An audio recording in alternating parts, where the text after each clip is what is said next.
এটা হচ্ছে আমাদের গ্রাম। আমাদের গ্রামের নাম দক্ষিণ সোনাখালী। মিষ্টি সকালবেলার একটি দৃশ্য।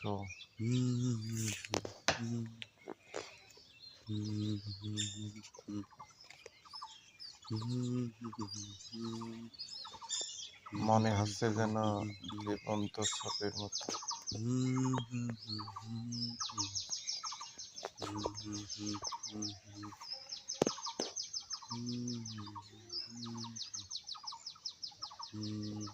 সূর্য ওঠার সাথে সাথে